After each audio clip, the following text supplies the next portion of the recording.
Hello student, आज 26 अक्टूबर 2020 को हमारा सब्जेक्ट है income tax law and practices. हमारा चैप्टर नंबर है इसमें second, income from house property. ठीक है बेटा, इनकम फ्रॉम हाउस प्रॉपर्टी आपको पता है कि हमारी 5 हेड्स ऑफ इनकम में से सेकंड नंबर की है ये हाउस प्रॉपर्टी की इनकम। ठीक है, हाउस प्रॉपर्टी की इनकम का मतलब क्या होता है कि अगर असेसी को किसी भी हाउस प्रॉपर्टी से कोई रेंटेड इनकम आ रही है तो वो इनकम फ्रॉम हाउस प्रॉपर्टी है, उस पर टैक्स इनकम टैक्स एक्ट के अकॉर्डिंग लगता है। तो इस चैप्टर को जब हम पढ़ लेंगे, पूरा कंप्लीट कर लेंगे, तो इसमें हम पढ़ पाएंगे डेफिनेशन ऑफ हेड्स। मतलब इस हेड की डेफिनेशन क्या है, मतलब हाउस प्रॉपर्टी की इनकम क्या है, exempted income from house property और इनकम फ्रॉम हाउस प्रॉपर्टी से कौन कौन सी इनकम्स को हम एग्जेम्प्ट कर सकते हैं। फिर है सबसे इंपॉर्टेंट पॉइंट एनुअल वैल्यू, क्योंकि यही वो वैल्यू है जिस पे टैक्स लगता है इस हेड के अंडर में। फिर है डिटर्मिनेशन ऑफ एनुअल वैल्यू। अब इसमें हम कैलकुलेट करना सीखते हैं कि एनुअल वैल्यू को कैसे कैलकुलेट किया जाता है। इसके सम है बेटा, ये हमारे पंजाबी यूनिवर्सिटी के एग्जाम में हाउस प्रॉपर्टी की जो ये हेड है इसमें से एक लॉन्ग क्वेश्चन 10 मार्क्स का आता है। फिर है डिडक्शन अंडर सेक्शन 24। डिडक्शन 24 की दो डिडक्शंस होती हैं, 24A 24B। ठीक है, ये हम इसमें पढ़ेंगे। फिर है treatment of arrears of rent received और अनरियलाइज्ड रेंट रियलाइज। ठीक है, अनरियलाइज्ड रेंट कौन सा रेंट होता है, जो असेसी को किसी प्रीवियस ईयर में रियलाइज नहीं हुआ था, यानी कि उसके टेनेंट ने उसको पेमेंट नहीं दी थी और अब वो किसी भी फ्यूचर प्रीवियस ईयर में उसको मिल जाता है, उसका ट्रीटमेंट क्या होगा। फिर है समरी चार्ट। ठीक है बेटा, तो डेफिनेशन ऑफ हेड देखो। सबसे पहले इनकम टैक्स एक्ट 1961 का सेक्शन 22 में इनकम फ्रॉम हाउस की जो है डेफिनेशन दे रखी है। The income from houses, buildings, bungalows, godown etcetera, ये सारे हाउस प्रॉपर्टी हैं। इनसे जो इनकम आ रही है उसको हम हाउस प्रॉपर्टी कहेंगे। Is to be computed and assessed, ठीक है, to tax under the head income from house property.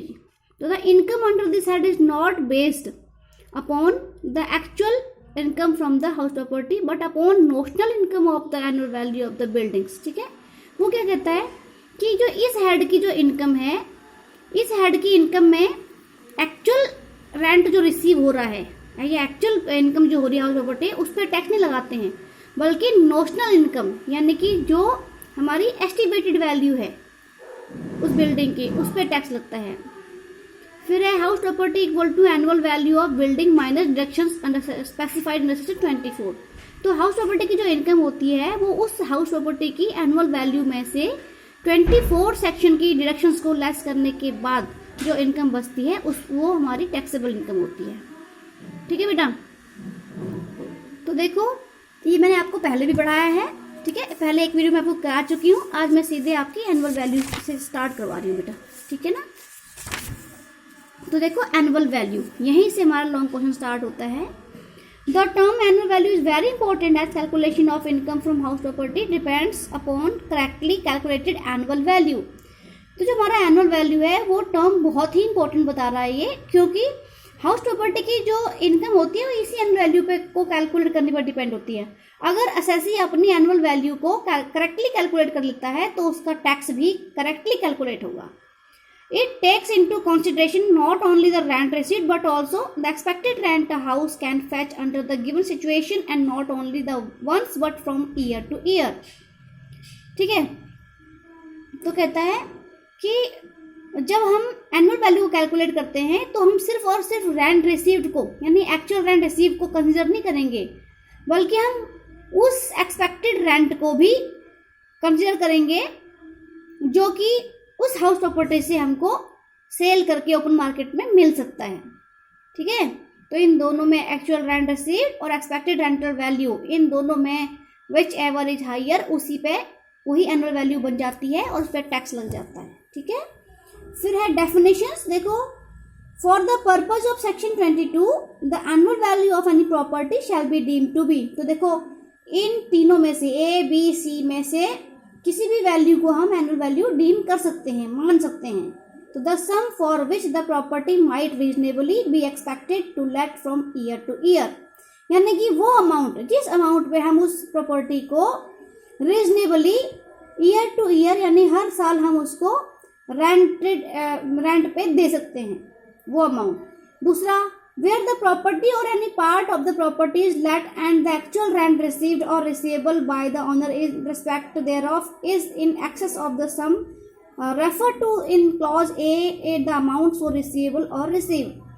तो कहता है जहाँ पे उस प्रॉपर्टी को या उस प्रॉपर्टी के किसी पार्ट को, ठीक है, रेंट पे दिया हुआ है, और लेट का मतलब रेंट पे दिया हुआ है, और उससे जो एक्चुअल रेंट रिसीव हो रहा है ऑनर को, ठीक है, वो अमाउंट। दूसरा है where the property or any part of the property is let and was vacant during the whole of or any part of the previous year and owing to such vacancy the actual rent received or receivable by the owner is in respect thereof is less than the sum referred to in clause A the amount to so receive or receivable।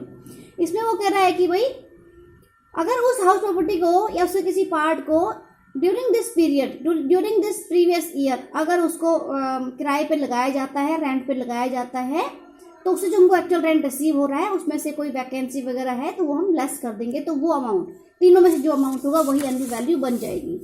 ठीक है बेटा। तो different types of rental values देखो, अब ये 3 marks के में करा रही हूँ मैं। सबसे पहले हमारा आता है एक्चुअल रेंट। ठीक है, तो देखो actual rent. Actual rent is the rent actually received by the owner of the house property from the tenant. ठीक है, एक्चुअल रेंट वो रेंट है जो कि एक्चुअली वो हाउस प्रॉपर्टी का ओनर अपने टेनेंट से रिसीव कर रहा है। In case tenant pays composite rent, that is rent of building, plant, machinery, furniture, etc., and rent is separable, actual rent is reduced by the amount of rent of plant and machinery, furniture, etc. तो कह रहा है अगर tenant अपने honour को या अपने house honour को अगर कंपोजिट रेंट देता है, कंपोजिट रेंट में उस बिल्डिंग का रेंट भी इंक्लूड है, प्लांट मशीनरी का रेंट भी इंक्लूड है, फर्नीचर का रेंट भी इंक्लूड है। ठीक है, और अगर वो रेंट सेपरेबल हो सकता है, यानी कंपोजिट रेंट में से हम क्या करेंगे कि rent of plant machinery furniture वगैरह को लेस कर देंगे, और जो सिर्फ और सिर्फ रेंट ऑफ बिल्डिंग बचेगा वही actual rent of house property माना जाएगा। मेरी बात समझ रहे हो ना। Any amount of local taxes paid by the tenant, cost of repair borne by tenant or any interest on advance deposit are not to be added. अगर tenant ने कोई लोकल टैक्स इसमें ऐड किए हैं, रिपेयर करवाया है, ठीक है, और खुद टेनेंट ने उसका पे किया, टेनेंट का मतलब किराएदार ने पे किया है, या इंटरेस्ट कोई किसी एडवांस डिपॉजिट पर इंटरेस्ट दिया है, तो इनको हम इंक्लूड नहीं करेंगे। समझ गए भाई। उसके बाद है सेकंड है हमारा real rental value. Real rental value in case of cost of common facilities such as lift and pump maintenance, salary of common gardener, watchman, lighting of common stairs and corridors, and water and electricity bill if included in rent are borne by the owner, and rent includes the cost of these items. Such cost is reduced out of actual rent received and balance is called real rental value। तो real rental value कोई अलग से value नहीं है बेटा। ये जो हमारे एक्चुअल रेंट में अगर कोई कॉमन फैसिलिटीज का यहाँ पे कॉस्ट इसमें इंक्लूड है, जैसे लिफ्ट एंड पंप मेंटेनेंस, यानी कि जिससे मोटर वगैरह चलती है, लिफ्ट वगैरह चलती है, ठीक है, इनकी मेंटेनेंस, स्विमिंग पूल का मेंटेनेंस चार्जेस, और जो कॉमन माली है, वॉचमैन है, उसकी सैलरी, और कोई कॉमन स्टेयर्स हैं एंड कॉरिडोर्स है, उसकी लाइटिंग का बिल, वाटर इलेक्ट्रिसिटी चार्जेस, ठीक है, अगर ये सारे के सारे उस रेंट में इंक्लूड है तो इनको लेस कर दिया जाएगा। समझ रहे हो ना। और अगर ये तब लेस किया जाएगा जबकि ये सारे खर्चे जो है, सारे खर्चे सिर्फ और सिर्फ ओनर ने किए हैं, यानी असेसी ने किए हैं। लेकिन असेसी ने ये खर्चे किए हैं और साथ ही वो अपने टेनेंट से इनके बदले में कुछ ना कुछ अमाउंट रियलाइज कर रहा है, उससे ले रहा है। तो ये जो अमाउंट है, जो इन खर्चों का जो अमाउंट ले रहा है वो इनकम फ्रॉम अदर सोर्सेज वाले हेड में हम इसको टैक्स कर लेंगे। ठीक है बेटा। फिर हमारा अगली वैल्यू आती है म्यूनिसिपल रेंटल वैल्यू। म्यूनिसिपल, इसमें नाम से पता लग रहा है कि ये जो रेंटल वैल्यू है, म्यूनिसिपैलिटी ने या लोकल अथॉरिटी ने, लोकल गवर्नमेंट ने लोकल टैक्सेस लगाने के लिए इस वैल्यू को फिक्स किया होता है। तो for the purpose of levying local taxes the local authority, that is municipal corporation committee etcetera, conduct a periodical survey of the house properties in their local limits. तो क्या होता है कि म्यूनिसिपल रेंटल वैल्यू को fix करने के लिए, fix जब किया जाता है तो गवर्नमेंट, लोकल गवर्नमेंट जैसे म्यूनिसिपल कॉर्पोरेशन हो गई, म्यूनिसिपल कमेटी हो गई या पंचायत होगी, अपने अपने लोकल एरियाज में वो एक पीरियडिकल सर्वे करवाते रहते हैं टाइम टू टाइम, जिससे कि उनको पता लग सके भाई हमने इस एरिया में लोकल टैक्सेस कितने लगाने हैं, जैसे वाटर बिल हो गया, हाउस टैक्स हो गया, ये कैसे लगाने हैं। तो on the basis of such survey the rental values are fixed which serves as the basis for living taxes. ठीक है, और इस सर्वे के बेस पर जो भी रेंटल वैल्यूज फिक्स की जाती है उसी को हम म्यूनिसिपल रेंटल वैल्यू कहते हैं। ठीक है, फोर्थ हमारी रेंटल वैल्यू है फेयर रेंटल वैल्यू। तो देखो, it is the rental value a house property can fetch.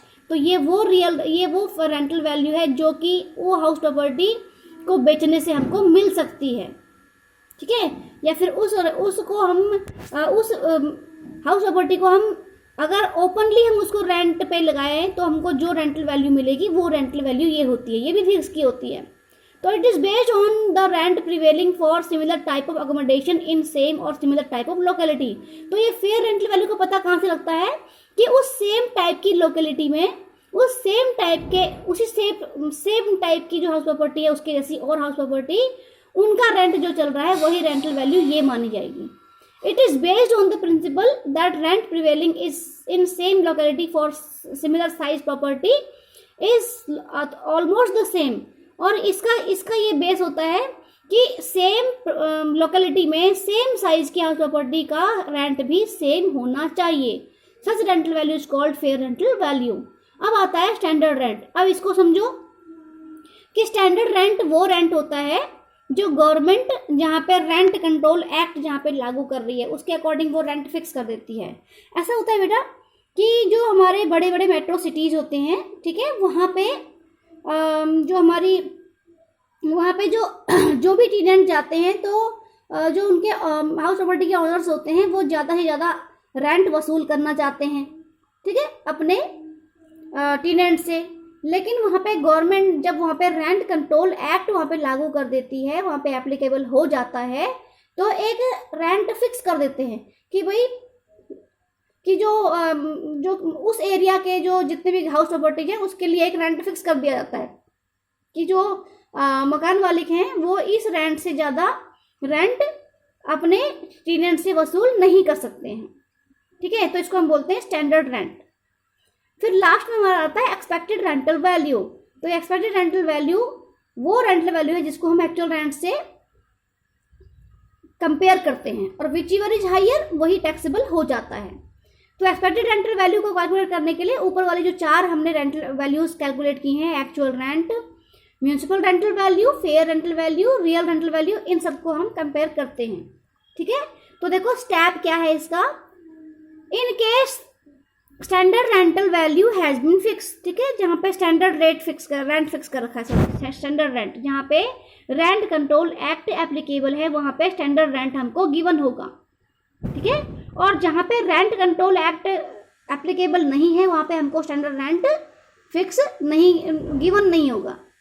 तो इस केस में हम क्या करेंगे, अगर गिवन नहीं है तो म्यूनिसिपल रेंटल वैल्यू और fair rental value whichever is higher, इन दोनों को हम कंपेयर करेंगे। विच एवर इज हायर वो आगे जाएगा, वही हमारा ERV बन जाएगा, क्योंकि हमारे पास सिर्फ और सिर्फ दो रेंटल वैल्यू होंगे कंपेयर करने के लिए, म्यूनिसिपल रेंटल वैल्यू और fair rental value. Whichever is higher वो आगे जाएगा, माना कि फेयर रेंटल वैल्यू हायर है तो वो आगे जाएगी। फेयर रेंटल वैल्यू को फिर हम क्या करेंगे, एक्चुअल रेंट रिसीव्ड से भी हम उसको कंपेयर करेंगे, और विच एवर इज हायर वही हमारा एक्सपेक्टेड रेंटल वैल्यू बन जाएगा। ठीक है, और in case standard rent has been fix, और जहाँ पे रेंट कंट्रोल एक्ट एप्लीकेबल है वहाँ पे स्टैंडर्ड रेंट फिक्स किया जाएगा, गिवन होगा हमको। इस केस में हम पहले क्या करेंगे, वही MRV यानी म्यूनिसिपल रेंटल वैल्यू और फेयर रेंटल वैल्यू दोनों की कंपेरिजन करेंगे। विच एवर इज हायर वो आगे जाएगा और उसकी हम कंपेरिजन करेंगे स्टैंडर्ड रेंट से।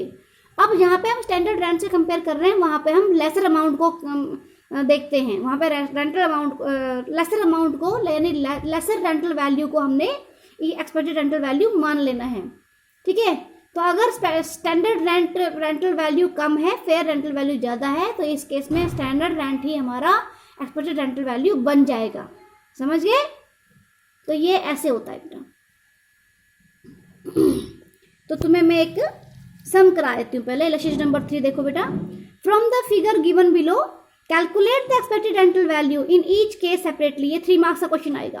तो तुम्हें थ्री केस दिए हुए, केस ए, केस बी, केस सी, और यहाँ पे हमें रेंटल वैल्यू दे रखी है, एमआरबी दे रखी है, एफआरबी, स्टैंडर्ड रेंट। तो केस ए में हमारा एमआरबी है यानी म्यूनिसिपल रेंटल वैल्यू है 30,000, ठीक है। फेयर रेंटल वैल्यू है 36,000 एंड स्टैंडर्ड रेंट है नॉट अलाउड। यहाँ पे rental rent control act allowed नहीं होता है। तो यहाँ पे हमारे पास सिर्फ 2 रेंटल वैल्यूज हैं, इनमें से जो ज़्यादा होगा विच एवर इज हाइयर वही हमारी ईआरबी बन जाएगी। तो केस ए में हमारे पास एफआरबी ज़्यादा है, 30 और 36,000 दोनों में से 36,000 ज़्यादा, इसलिए हमारी एफआरबी ही हमारी ईआरबी बन जाएगी। ईआरबी का मतलब एक्सपेक्टेड रेंटल वैल्यू बन जाएगी। केस बी में देखो बेटा, केस बी में हमारे पास तीनों गिवन है, एमआरबी गिवन है, municipal rental value 30,000, fair rental value FRB 36,000 and standard rent 33,000। तो सबसे पहले हम एमआरबी और एफआरबी को कंपेयर करेंगे, विच एवर इज हायर वो आगे जाएगा। और इस केस में भी हमारा एफआरबी ही ज़्यादा है 36,000। अब इसको हम कंपेयर करेंगे स्टैंडर्ड रेंट से, और जहाँ पे स्टैंडर्ड रेंट से कंपैरिजन की जाती है वहाँ पे हम लेसर अमाउंट को कंसीडर करते हैं। तो स्टैंडर्ड रेंट लेसर है, इसलिए हमारी एक्सपेक्टेड रेंटल वैल्यू 33,000 ही बनेगी, ठीक है। अब आता है केस सी। केस सी में देखो एमआरबी है 30,000, एफआरबी है 36,000 और स्टैंडर्ड रेंट 42,000 है। तो इस केस में एमआरबी और एफआरबी कंपेयर करेंगे तो वही 36,000 एफआरबी आगे जा रही है। अब उसके हम कंपेयर करेंगे स्टैंडर्ड रेंट से, वो है 42,000। तो इस केस में भी जहाँ पे स्टैंडर्ड रेंट होता है वहाँ पे हम लेसर ही देखते हैं। तो लेसर क्या है 36,000 है, इस केस में 36,000 हमारा एक्सपेक्टेड रेंटल वैल्यू बन जाएगी। मेरी बात समझ गए? तो इस तरीके से ये हमारा 3 मार्क्स का क्वेश्चन हमको सॉल्व हो जाएगा। अब देखो आप लोग क्या करो, क्वेश्चन नंबर 3 यहाँ पे करोगे, ठीक है। ईआरबी दोनों ही केसेस में हमको ईआरबी निकालनी है। ये क्वेश्चन आपका 3 मार्क्स में आ सकता है। तो यहाँ से आगे एक लॉन्ग क्वेश्चन हमारा स्टार्ट हो रहा है थ्योरी का, वो मैं तुम्हें कल की वीडियो में कराऊंगी, डिटर्मिनेशन ऑफ एनुअल वैल्यू। आज आप लोग क्वेश्चन नंबर 3 करके लेके आओगे। मेरी बात समझ गए? ये जो चैप्टर है हमारा बहुत इंपॉर्टेंट है। इसमें से एक लॉन्ग क्वेश्चन थ्योरी का आता है और एक लॉन्ग क्वेश्चन सम आएगा। तो जो बच्चे ओनली थ्योरी बेस्ड हैं वो बच्चे इसको करेंगे। मेरी बात समझ गए? तो बाकी मैं आपको कल की वीडियो में बताऊंगी। और मैं आज क्या करने वाली हूँ कि सारे के सारे इंपॉर्टेंट क्वेश्चन एक पेपर में लिख के और सारे सब्जेक्ट्स के सारी क्लासेस के लिए मैं ग्रुप में शेयर कर दूंगी, और तुम लोगों को वो सारे क्वेश्चन अपने तैयार करने हैं, फाइनल एग्जाम के लिए तैयार करने हैं बेटा। बहुत इंपॉर्टेंट चीज़ मैं आज तुम्हें शेयर करने वाली हूँ, ठीक है।